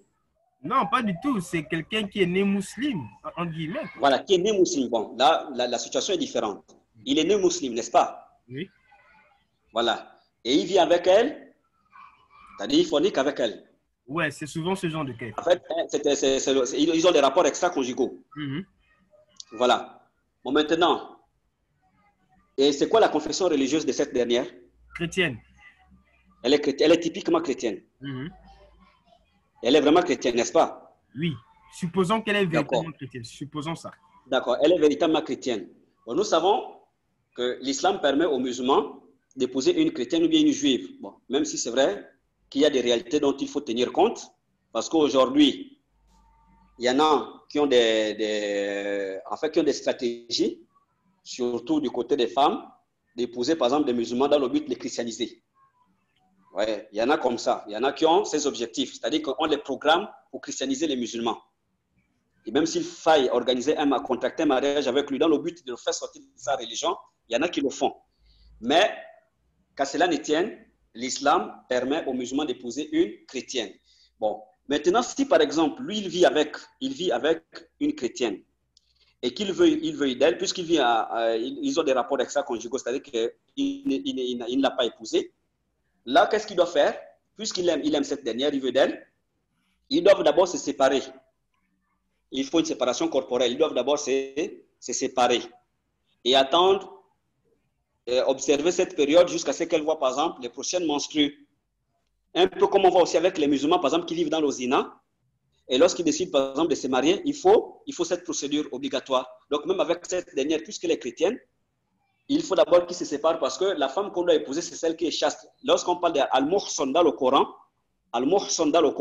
ce qui vient dans le Coran, Al-Muhsan ici, on fait allusion à la chasteté. C'est-à-dire qu'une femme chaste parmi les musulmanes ou bien une femme chaste parmi les femmes des gens du livre. Donc, soit une juive ou bien une chrétienne. Mais puisqu'ils vivaient dans l'Ozina, ils vivent dans l'Ozina plutôt, ils doivent d'abord se séparer jusqu'à l'apparition des prochaines menstrues. Si, par exemple, les menstrues de cette dernière sont arrivées, après leur disparition, maintenant, il peut contracter le mariage avec elle. Il peut toutefois l'épouser, mais en le faisant par les préceptes de la religion. Tout comme on peut faire cela avec une musulmane. Donc, il contracte le mariage avec elle par le biais de l'islam, puisqu'elle est elle est chrétienne. Bon, maintenant, si par exemple, ce n'est pas le cas, si elle refuse ce mariage, ce qui veut dire qu'il va forcément, il va falloir qu'il se sépare. Donc, il peut toutefois d'abord l'épouser en tant que chrétienne, il l'épouse et il continue à la sensibiliser par rapport à la religion islamique. Si elle accepte, alhamdulillah, si elle n'accepte pas, la religion est claire par rapport à ça. Mais on ne doit pas forcément dire que l'imposer. Nous, ce qui nous importe, c'est la sensibilisation. C'est de transmettre le message. Maintenant, c'est là qui touche le cœur. Si son cœur est touché, alhamdulillah, maintenant, si son cœur n'est pas touché, et en tant que chrétien, le musulman peut l'épouser, l'islam n'interdit pas cela. Sauf qu'il y a des choses dans lesquelles ils ne peuvent pas être, ils ne peuvent pas, c'est-à-dire qu'il n'y a pas de communauté entre eux dans certaines choses. Par exemple, en matière d'héritage, lorsque quelqu'un vit avec une femme chrétienne, il ne doit pas hériter d'elle et elle non plus ne doit pas hériter de lui. Ça, ce sont d'autres détails. Mais en tant qu'épouse, elle peut être son épouse parce que l'islam le lui permet. Bon, maintenant, si par exemple on la sensibilise par rapport à la religion, si elle accepte de se convertir dans l'islam, c'est une bonne chose. Si elle n'accepte pas son refus, c'est-à-dire que son non-acceptation, mais son refus de la conversion dans l'islam, ne met pas en cause leur mariage s'ils sont mariés. Donc voilà un peu. Et cher, comme dernière question, Oui. un frère a épousé une sœur, alhamdulillah, dans la jeunesse, Oui. et puis par la suite, il a commencé à prendre la religion et il a décidé de prendre une deuxième femme. Il s'est marié avec cette deuxième femme et la première a commencé à la menacer. Divorce-moi, divorce-moi. Elle fait tout ce qu'il faut, tout ce qui est inimaginable, elle le fait. C'est des menaces, c'est parfois même des agressions. Elle le pousse à bout pour qu'il dise je te divorce. Quel est le conseil qu'on donne à ce point? Bon, c'est vrai, il y a eu des légères ruptures. Je souhaite que tu répètes la question. D'accord. Donc, je disais, un frère a épousé une sœur. Oui. Puis, par la suite, il a pris une deuxième femme. Ah, ok. La première s'est opposée, mais le mariage avec la deuxième s'est quand même tenu. Puis, par la suite, la première a fomenté des complots pour l'amener à la divorcer. Donc, c'est par des agressions, c'est par des choses qu'on ne peut même pas citer, mais elle a tout fait pour que son époux divorce d'elle parce qu'elle n'est pas contente de son deuxième mariage. Que doit-il faire? Qu'il patiente. Qu'il patiente. Et s'il y a des gens aussi qui peuvent lui prodiguer des conseils, c'est nettement mieux parce que ce n'est pas une solution. C'est vrai que naturellement, la jalousie, c'est normal. Hein? C'est normal. La jalousie conjugale, c'est tout à fait normal. Mais à elle de patienter devant cette situation. Elle n'a pas demandé le divorce à cause de quelque chose de légal. Parce que ça, si elle le fait, tôt ou tard, elle risquera de regretter. Donc, à elle seulement de patienter. Et puis, le mari aussi doit faire preuve de patience, qu'il ne se laisse pas influencer, et bien qu'il ne se laisse pas emporter par tout ce qu'elle entreprend comme démarche ou bien tout ce qu'elle a comme mauvais comportement vis-à-vis de lui à cause de ça. Elle va le faire, mais Inch'Allah, qu'il patiente jusqu'à ce qu'elle entende raison, jusqu'à ce qu'elle revienne à de meilleurs sentiments avec lui. Mais s'il peut, par exemple, rencontrer des gens qui peuvent prodiguer des conseils à cette dernière, c'est nettement mieux. Et puis aussi faire beaucoup d'invocations pour elle afin qu'Allah touche son cœur. Mais qu'il patiente, il ne faut pas qu'il se laisse influencer par ça, parce qu'après, les désastres seront peut-être plus que ce qu'ils pouvaient s'imaginer lorsqu'ils étaient ensemble. Donc, à lui seulement de faire preuve de patience jusqu'à ce qu'elle, Inch'Allah, jusqu'à ce qu'elle se calme. Barakallahu fik. Jazakallahu khairan. Now, Cheikh Mohamed Diakité, أنت هنا؟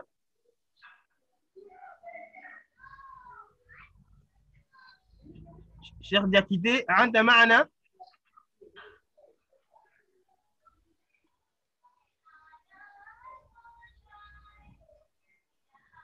Cheikh Mohamed. On dirait que le frère.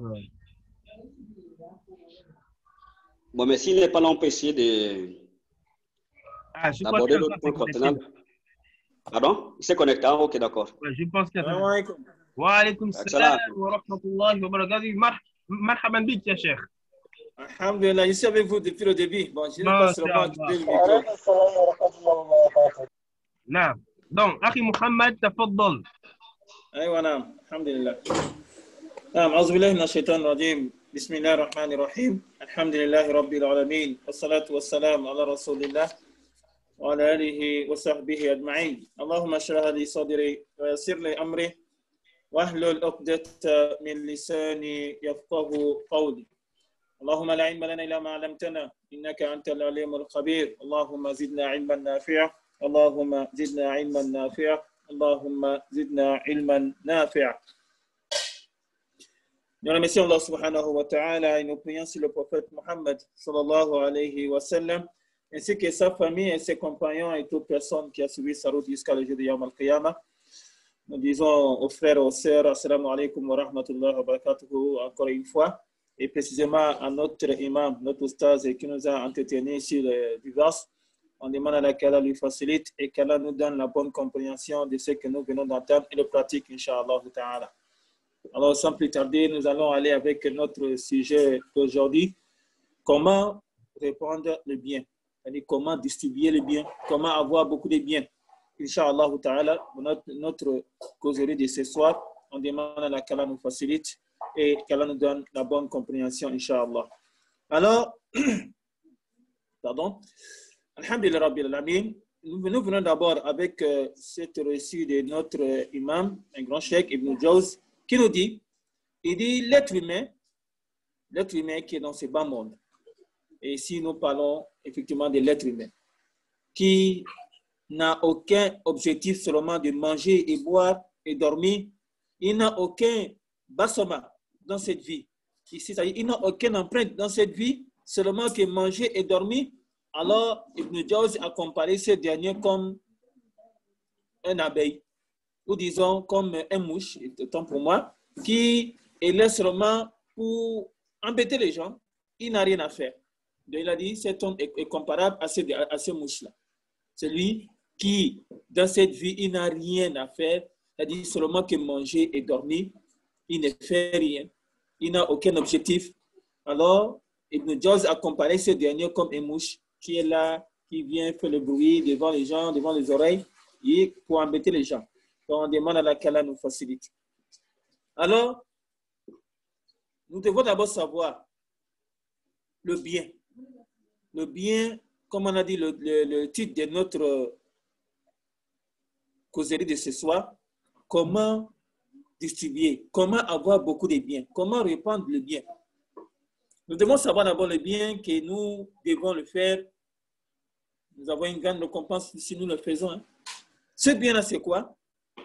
Regardez d'abord ce que les connaisseurs ont tiré de ce dernier. Celui-là, quand il fait des biens. Celui-là, quand il distribue le bien. Celui-là qui vient en aide aux gens. Oui, ce dernier qui est en train de faire le bien aux gens. Il doit savoir que la récompense qu'il va avoir, c'est auprès d'Allah. C'est Allah subhanahu wa ta'ala qui va le payer. C'est Allah subhanahu wa ta'ala qui va lui donner une grande récompense.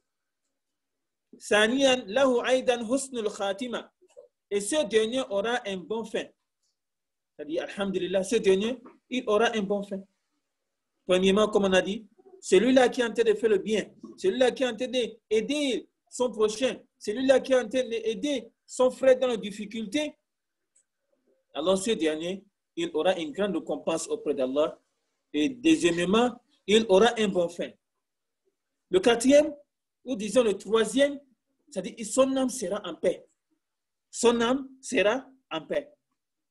Et le quatrième, ce dernier, Allah subhanahu wa ta'ala va répondre à chaque fois à son appel. À chaque fois, si ce dernier lève la main et il appelle Allah subhanahu wa ta'ala, Allah va lui répondre. Pourquoi? Parce qu'il est parmi ceux-là qui est en train de faire le bien, qui est en train de distribuer le bien aux uns et aux autres. Allah subhanahu wa ta'ala va répondre à son appel à chaque fois quand il lève la main et il demande Allah et il invoque Allah. Cinquième, ce dernier est proche d'Allah subhanahu wa ta'ala à chaque moment. Il est proche d'Allah à chaque moment. Sixième, ce dernier aussi, à chaque fois quand il vient en aide à son frère musulman ou à sa sœur musulmane, qu'il vient en aide à ce dernier, dis-toi que Allah subhanahu wa ta'ala va venir en aide aussi à ce dernier. Et oui, comme le prophète l'a si bien dit, alayhi salatu wassalam, il a dit, Inna minan nasi unasun mafatih al-khayr mawalika al-shar. Il dit, parmi les gens, il y a des gens qui ont la clé du bonheur et la clé du mal qu'ils sont en train de fermer. C'est-à-dire, ils ferment le mal et ils ouvrent le bonheur. Mais il a dit, il y a aussi parmi les gens qui ont la clé du malheur, la clé du malheur et la clé du bonheur, ils l'ont fermé. Ils n'ont pas la clé du bonheur, mais ils ont seulement la clé de quoi? Du malheur, des difficultés. Alors il a dit, le paradis est à celui-là qui a la clé du bonheur et à celui-là qui a la solution de fermer là où il y a le mal, là où il y a les péchés. Alors soyons parmi ceux-là qui distribuent les biens. Soyons parmi ceux-là qui ferment la route du mal, la route des péchés, qu'Allah nous facilite. Alors, septièmement, nous devons savoir que celui-là qui est en train de distribuer le bien, celui-là qui est en train d'aider son prochain, il est parmi ceux-là que Allah subhanahu wa ta'ala va lui faciliter la tâche. Il est parmi ceux-là que Allah subhanahu wa ta'ala va lui faciliter ses difficultés. Alors, mes chers frères et mes chères sœurs, voilà ce qui attend à celui-là ou à celle-là qui est en train de distribuer le bien, à celle-là qui est en train de faire du bien aux uns et aux autres. Tu as une grande récompense auprès d'Allah subhanahu wa ta'ala. Et ce dernier aura un bon fin. Et je crois que moi et vous, à chaque fois, nous demandons à Allah qu'Allah nous donne un bon fin. On demande à Allah qu'Allah nous donne un bon fin. Ce dernier aura un cœur apaisé. Ce dernier sera parmi ceux-là, quand il invoque Allah, Allah va répondre à son appel. Ce dernier, il sera proche d'Allah subhanahu wa ta'ala à tout moment. Ce dernier, Allah subhanahu wa ta'ala va lui faciliter ses tâches. Allah subhanahu wa ta'ala va l'aider dans ses difficultés. Alors, mes chers sœurs et mes chers frères, soyons parmi ceux-là qui distribuent, qui viennent en aide à ses frères ou à ses sœurs. Et comment venir en aide? Quel est le moyen de venir en aide? Quel est le moyen d'avoir ces grandes récompenses que nous venons de dire? Et comme le prophète l'a si bien dit, dans ces hadiths où il a dit, si un être humain, c'est-à-dire l'être humain, quand il est décédé, il y a trois choses qui va avoir la récompense de ça, même dans sa tombe. Parmi ces trois choses-là, il a cité as-sadaqatul jariya, une récompense qui coule, une récompense qui ne coupe pas, une récompense qui, c'est-à-dire il va avoir la récompense de ces sacrifices-là jusqu'à la fin des temps. Mais quels sont ces travaux? Alors, mes chers sœurs et mes chers frères, écoutons un peu le hadith de Anas, radiallahu anhu, qui nous dit que le messager d'Allah, paix et bénédiction soit sur lui, il a dit, il y a 7 choses, il y a 7 travaux, que si nous les faisons, on aura la récompense de ça, même pendant que nous sommes dans la tombe. Oui, toi tu es décédé, mais avant d'être parmi les morts, avant d'être en bas de la terre, tu as pu bénéficier de ces 7 travaux, ou tu as fait l'un de ces 7 travaux. Quel est ce travail? Man allama ilman. C'est-à-dire une personne qui a appris. Et oui, il est allé apprendre la connaissance, la religion. Et il est venu enseigner d'autres personnes avec ça. Toi-même, après ta mort, ta récompense là, tu vas la voir. Ou bien, il a pesé un puits, il a offert un puits dans un village. Il a fait un puits dans un village. Ce dernier aussi aura sa récompense auprès d'Allah subhanahu wa ta'ala. Ou il a cultivé, il a donné, c'est-à-dire il a fait un champ et il a donné ça aux gens. Ou il a construit une mosquée.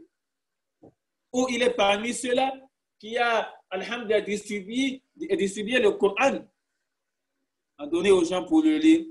Ou il a laissé un enfant derrière lui qui fait le doigt pendant son absence. Ce hadith a été authentifié par Cheikh Albani, rahimahullah, fi Sahih at-Targhib. Donc, pour vous dire, voilà des travaux que moi et vous, on peut le faire, que nous devons le faire pour avoir cette récompense, même après notre décès, même après notre mort. Wallahi, on aura cette récompense-là. Une connaissance que tu as enseignée, ou que tu as appris, et que tu es en train d'enseigner d'autres personnes avec. Ou, disons même, tu es la cause d'appeler les gens de venir apprendre la connaissance. Tu es parmi ceux-là, alhamdulillah, exemple, qui a trouvé un local et qui a, alhamdulillah, invité les gens de venir apprendre la religion. Ou tu es parmi ceux-là, alhamdulillah, qui a invité des oustas ou des imams de venir donner des bonnes paroles aux gens. Dis-toi que toutes personnes qui vont venir écouter cette parole et ils vont travailler avec, tu auras la récompense de ça. Ou tu es parmi ceux-là, alhamdulillah, qui a creusé un puits au village, qui a donné de l'eau aux gens, que ce soit au village ou en ville. Mais c'est grâce à toi, alhamdulillah, que les gens ont bénéficié de cette eau. Alors toi aussi, tu auras cette récompense auprès d'Allah subhanahu wa ta'ala. Même après ta mort, tu auras cette récompense. Ou bien, tu as creusé, ou bien, alhamdulillah, tu as donné un champ. Tu as fait un champ et tu as donné ça à cause d'Allah. Les gens sont en train de bénéficier de cette champ. Ou bien, tu as construit une mosquée. Ou tu es parmi ceux-là qui sont en train de construire une mosquée. Tu as participé à la construction d'une mosquée. Ou bien tu es parmi ceux-là qui ont distribué le Coran, la parole d'Allah, pour donner aux gens pour qu'ils puissent apprendre. Ou en un mot, ou disons, tant pour moi, tu as laissé un enfant qui multiplie le doigt après ta mort, en train de faire le doigt pour toi. Alors, voilà quelques travaux que moi et vous, nous pouvons le faire pour avoir cette récompense. Mes chers frères et mes chères sœurs, quand nous parlons de Sadaqatul Jariya, comme on a dit, le Sadaqatul Jariya, c'est un sacrifice qui prend du temps. C'est un sacrifice qui ne coupe pas. C'est un sacrifice qui est là, même après ta mort, qui continue. C'est-à-dire, la récompense, le bonheur, la continue, que tu vas avoir dans ta tombe là-bas. Alors, soyons parmi ceux-là qui vont faire ce Sadaqatul Jariya. Mais nous prenons un exemple sur cette l'ONG qui est en train de voir des jours. Alhamdulillah, quand on demande à Allah qu'Allah les facilite, cette ONG, qu'il y a des jeunes et des sœurs, des mamans, alhamdulillah, des imams et des ustaz qui sont parmi ceux-là qui ont, alhamdulillah, trouvé l'idée pour amener ou bien pour avoir cette ONG. Cette ONG, à quel but? À quel but? Tant pour moi. Ils ont un but, c'est d'aider les êtres humains. C'est d'aider, de donner la bonne compréhension à cette nation, la bonne compréhension de cette religion. Que oui, l'islam ne se base seulement pas sur d'apprendre. Non. On aide aussi. C'est pourquoi cette ONG se sont levées et alhamdulillah, ils sont en train d'aider. Ils vont aider, dans leur objectif, c'est d'aider ceux-là, ceux qui sont dans les besoins, dans les difficultés. Alors, ils s'approchent aussi à ceux-là. Ceux-là qui n'ont pas d'idées, mais alhamdulillah, ils ont envoyé des idées pour donner à d'autres personnes, pour donner à des gens, alhamdulillah, de participer, de venir participer avec eux pour que nous puissions, alhamdulillah, aider ceux-là, mettre la joie dans le cœur de ceux-là pour avoir cette récompense auprès d'Allah subhanahu wa ta'ala. Nous vous avons dit la fois passée que celui-là, cette personne-là qui est en train de mettre la joie dans le cœur de son frère musulman ou de sa sœur musulmane, il aura une grande récompense auprès d'Allah subhanahu wa ta'ala. Alors soyons parmi ceux-là, mes chers frères et mes chères sœurs, de mettre la joie dans le cœur de nos frères, dans le cœur de nos sœurs musulmans. Mes chers frères et mes chères sœurs, ne soyons pas parmi ceux-là que la mort va venir nous prendre et alors qu'il n'a pas laissé une empreinte. Il n'a rien laissé. Il n'a fait aucun travail. Il n'a laissé aucun objectif. Il n'a fait aucun objectif dans sa vie. Cela n'est pas du tout bon, mes chers frères et mes chères sœurs.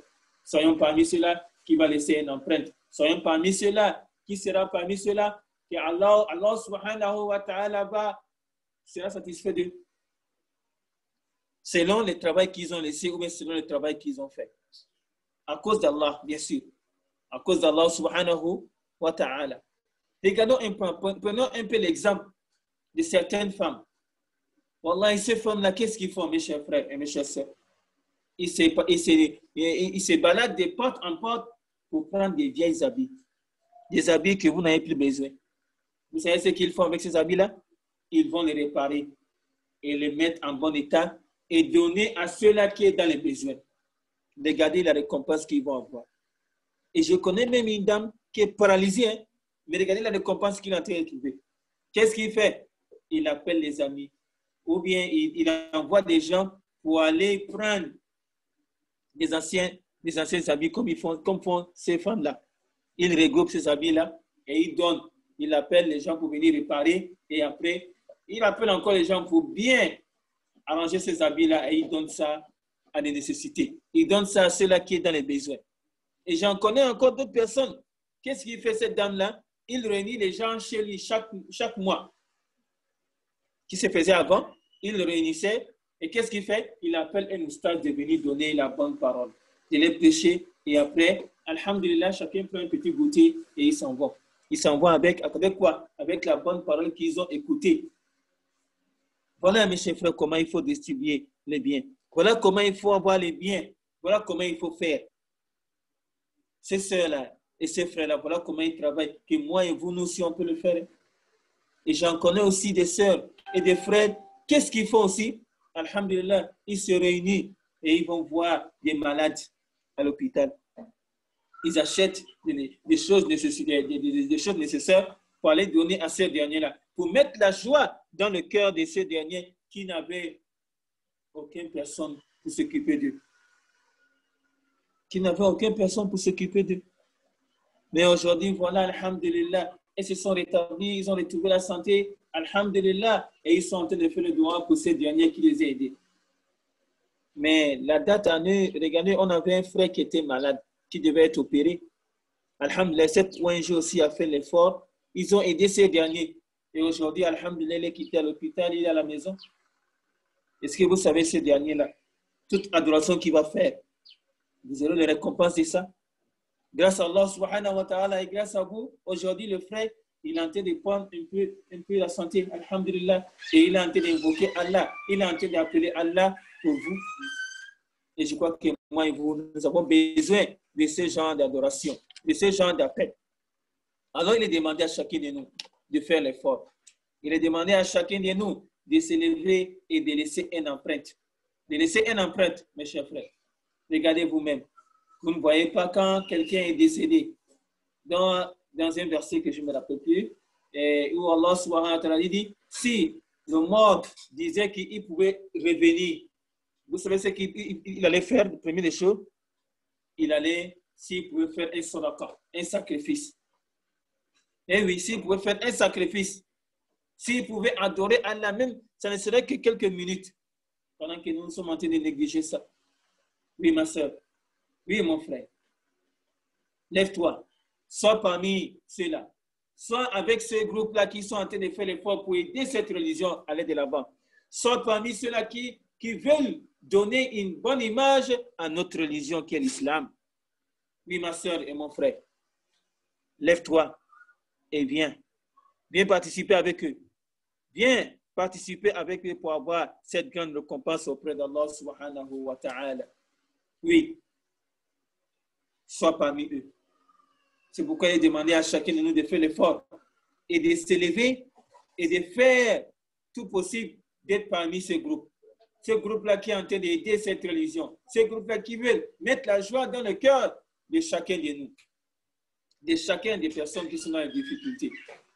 Nous vous avons dit, et vous avez entendu ça avec nos imams et nos ustads, toute personne qui met la joie, toute personne qui met le bonheur dans le cœur de son prochain, il aura une grande récompense auprès d'Allah. Et toute personne qui aide son frère aussi, Allah subhanahu wa ta'ala viendra au secours de ces derniers. Allah subhanahu wa ta'ala viendra au secours de ces derniers. Alors, levons-nous et attachons la ceinture. Levons-nous et cherchons à mettre une empreinte. Laissons une empreinte avant que la mort là vienne nous prendre. Mes chers frères et mes chères sœurs, la mort là, ça ne prévient pas. Ça ne prévient pas. Alors, c'est Dieu maintenant que tu dois te lever. C'est Dieu maintenant que tu dois laisser ton empreinte. C'est Dieu maintenant que tu dois laisser quelque chose. C'est Dieu maintenant que tu dois faire quelque chose qui va faire en sorte que Allah subhanahu wa ta'ala va te pardonner. Qui va faire en sorte que Allah subhanahu wa ta'ala va te donner une grande récompense auprès d'Allah. Qui va faire en sorte qu'Allah va pardonner tes péchés. Qui va faire en sorte que Allah subhanahu wa ta'ala va te mettre parmi ceux-là qu'il a pardonné. Et on demande à Allah subhanahu wa ta'ala qu'Allah nous pardonne nous tous. Mes chers frères et mes chères sœurs, voilà comment, en bref, comment il faut distribuer, comment il faut donner les biens et comment il faut avoir ces grands bonheurs, ces grandes récompenses auprès d'Allah. Ce serait seulement de partager les biens, de donner ce que tu peux donner pour aider ton frère musulman ou ta sœur musulmane pour avoir une grande récompense auprès d'Allah subhanahu wa ta'ala. Comme Allah s'est bien dit, فَمَنْ يَعْمَلْ مِثْقَالَ ذَرَّةٍ خَيْرًا يَرَى. Dans un autre verset, فَمَنْ ثَقُلَتْ مَوَازِينُهُ فَهُوَ فِي عِيشَةٍ رَاضِيَةٍ. Alors, si tu es parmi ceux-là qui ont en train de faire les biens, wallahi, mon frère, ma soeur, tu seras parmi ceux-là qui seront heureux. D'abord dans ce bas monde et les jours de Yawm al-Qiyamah. Mais en condition que ça soit sincère, en condition que tu fais ça à cause d'Allah subhanahu wa ta'ala. Alors soyons parmi ceux-là qui font des bonnes actions à cause d'Allah subhanahu wa ta'ala. On demande à Allah qu'Allah nous facilite et qu'Allah nous pardonne. On demande à Allah qu'Allah nous donne la bonne compréhension de cette religion. Mes chers frères et mes chères sœurs, comme on a dit, soyons parmi ce groupe-là. Cette ONG qui est en train de voir de jour en jour, qui est en train de se mettre en place et qu'on demande à Allah qu'Allah les facilite. Leur objectif, c'est d'aider cette religion. Leur objectif, c'est d'aider les êtres humains. Leur objectif, c'est d'avoir la grande récompense auprès d'Allah subhanahu wa ta'ala. C'est de vous aider, c'est de nous aider, nous tous, comment ensemble on peut avoir une grande récompense auprès d'Allah subhanahu wa ta'ala. C'est en faisant ces actes. C'est en suivant leur objectif, qui est d'aider, de mettre la joie, de mettre le bonheur dans une famille, de mettre le bonheur ou la joie dans le cœur de son prochain. Alors, soyons parmi ceux-là, Inch'Allah ta'ala. On demande à Allah qu'Allah nous facilite et qu'Allah nous pardonne. C'est ce, je crois qu'on va s'arrêter ici, Inch'Allah ta'ala. On demande à Allah subhanahu wa ta'ala qu'Allah nous pardonne et qu'il pardonne à tous ceux qui nous ont quittés. On demande à Allah subhanahu wa ta'ala qu'Allah nous protège et qu'il protège nos familles. Wa akhiru da'wana alhamdulillahi rabbil alamin. Naam, Cheikh Abdul Qayyum. نعم بارك الله فيك شيخ جزاك الله خيرا أحسن الله إليك. Amin wa yakum. Donc alhamdulillah, nous allons rapidement rappeler l'existence d'une nouvelle ONG qui ne vient pas faire de l'ombre à toutes les associations musulmanes résidentes dans notre pays. Au contraire, elle vient pour appuyer leur action. Cette ONG s'appelle SUIGA, Secours d'urgence islamique du Gabon. Son objectif est tout simple, comme l'a rappelé le cheikh Diakité. Son objectif, c'est de se concentrer sur les services à la personne. C'est-à-dire que un musulman lambda peut se retrouver un matin dans une situation de grande urgence. Il a perdu son emploi, ou sa maison a été incendiée, qu'Allah nous en préserve, ou autre situation désobligeante. Cette ONG va rassembler toutes les forces de la communauté à travers sa logistique pour apporter de l'aide urgemment à ce dernier. Cette aide-là peut être de trois formes. Soit cette aide est de forme sanitaire, si la personne est malade, soit cette aide a la forme financière, en lui apportant de l'argent, ou la personne a besoin de retrouver du travail pour retrouver de la dignité. À ce moment-là, on va réunir tous nos réseaux pour permettre à cette personne-là de trouver un emploi. Nous sommes en train de mettre en place cette ONG. On pense pouvoir démarrer les activités d'ici 1 à 2 semaines, Inch'Allah, à une condition, c'est que vous invoquiez Allah afin qu'Allah nous assiste tous. Mais comme vous le savez, un seul doigt ne peut pas laver un visage. C'est la raison pour laquelle cette ONG est un outil communautaire. Et pour participer, on demande tout simplement que les frères et sœurs se mobilisent pour verser seulement 1000 francs par mois dans la caisse de SUIGA. 1000 francs CFA. Ce n'est pas beaucoup, alhamdulillah, mais comme a dit le cheikh, la récompense sera grande auprès d'Allah, tabaraka wa ta'ala. Donc voilà pour l'ONG. Cheikh Diakité, quelle est tes récompenses pour ce bel exposé? La récompense également l'imam Boubeyi pour son éclairage éloquent sur la question du divorce.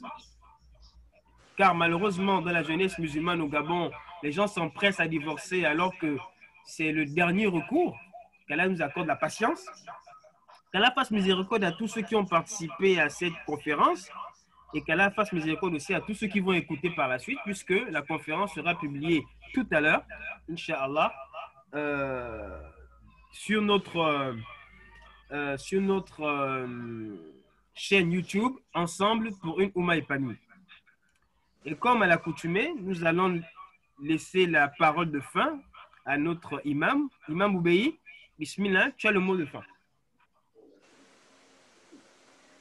Bismillah, salatu wassalamu ala rasulillah wa ala alihi wa sahabati ajma'in wa ba'd. Nous allons un tout petit peu revenir sur l'importance de ce que l'imam a mentionné ici et revenir aussi sur ce que notre Cheikh Abdul Qawi a mentionné sur l'ONG qu'ils ont mise en place, bien l'association qu'ils ont mise en place pour l'épanouissement de la religion ou pour les actes qui concernent les aides sociales et autres, donc les actes de charité. Bon, qu'Allah récompense le Cheikh parce que depuis la dernière conférence, il ne fait qu'inciter les musulmans à faire de la charité. Et c'est quelque chose de très important, ce n'est pas des choses qu'on doit négliger. Allah dit dans le Coran, وَمَا أَنْفَقْتُم مِّن شَيْءٍ فَهُوَ يُخْلِفُهُ. Et toute dépense que vous faites dans le bien, il la remplace. Allah dit, et toute dépense que vous faites dans le bien, il la remplace. J'ai seulement oublié la référence du verset, mais c'est un verset qui est la parole d'Allah.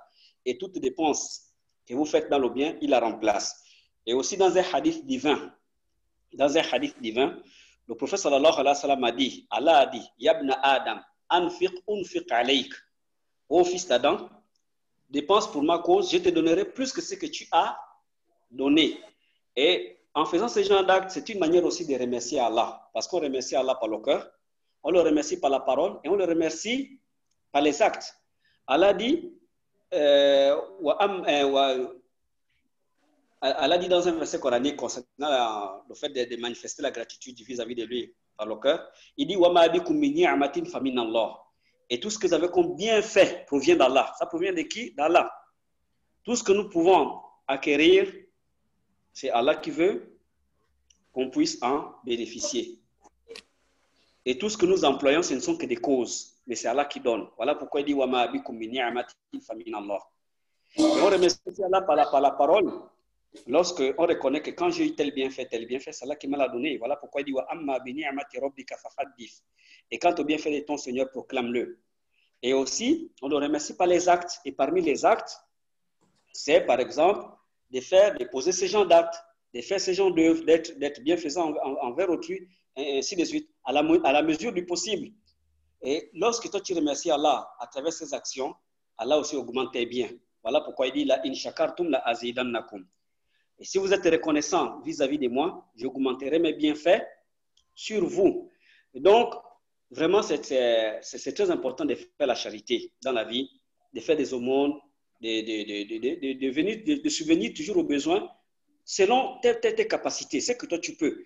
Et sache qu'en le faisant, lorsque toi tu le fais, Allah te donne aussi d'autres ouvertures. Allah te protège du mauvais œil, Allah te protège même contre tes ennemis, etc. Il y a beaucoup de bienfaits dans ce que le Cheikh Diakité a rappelé ici là. Le fait souvent de faire la charité, de faire le monde. On ignore ou bien on néglige, mais c'est vraiment important. Et ça ne nécessite pas la richesse ou la pauvreté. Ça ne nécessite pas la richesse, parce que la pauvreté, la situation est connue. Mais ça ne nécessite pas la richesse. Les savants ont dit, quand il s'agit de l'aumône, si c'est la zakat, d'accord, ça c'est pour une catégorie de gens. Mais quand il s'agit d'aumône, si tu as quelque chose et que ça ne peut pas, c'est-à-dire que si tu as quelque chose et que cela ne va pas te causer préjudice, et quelqu'un dans le besoin, fais le nécessaire dans ce que tu as. Si ça ne te cause pas préjudice, c'est-à-dire ne donne pas tout au point où tu te retrouves sans rien. Mais lorsque tu en as et que quelqu'un est dans le besoin, ou bien il y a une situation dans laquelle vraiment on a besoin de ton apport, de ton assistance, fais-le. Et sache qu'en le faisant, Allah te trouvera aussi, Allah t'ouvrira les portes de sa miséricorde. Et maintenant, le dernier point concerne un point très important que le Cheikh Abdul Qawi a rappelé ici. Lorsqu'on fait la concurrence, on doit la faire dans le bien. Ne pensons pas que le fait, par exemple, la multiplicité des ONG ou bien des associations ou des structures caritatives sont un frein, par exemple, pour les autres. Non. Vous voyez, même l'Arabie Saoudite, il y a ça. Il y a beaucoup, nos cheikhs Diakité ou bien d'autres frères peuvent en témoigner. Il y a beaucoup de structures caritatives, mais qui font, tous font là, la même chose. L'objectif est le même, mais ils multiplient ces structures pour l'épanouissement de la religion. Et ça fait du bien. Vous voyez, par exemple, aujourd'hui, lorsque la structure demande seulement 1000 francs, cela ne coûte pas grand-chose pour beaucoup de gens. Cela ne coûte pas grand-chose. Donc, celui qui a la possibilité peut chercher ses récompenses à travers ça. Il sait que bon, le mois là, par exemple, il n'a pas eu 1000 francs. La prochaine fois, il aura 1000 francs, il fait sortir de sa poche. S'il le fait avec une bonne intention, il sera récompensé. Donc, on doit s'entraider dans le bien, comme Allah dit, entraidez-vous dans la bonté et la piété. Donc, parfois, les scènes de jalousie et autres qui peuvent, par exemple, freiner l'épanouissement de l'islam dans notre pays. Surtout que nous sommes au stade embryonnaire, on doit s'encourager. Et lorsque quelqu'un fait du bien quelque part, on doit aussi l'encourager. Tu fais le bien, alhamdoulilah, tu seras récompensé. Si tu encourages aussi ton frère, tu seras récompensé, qu'Allah nous facilite la tâche.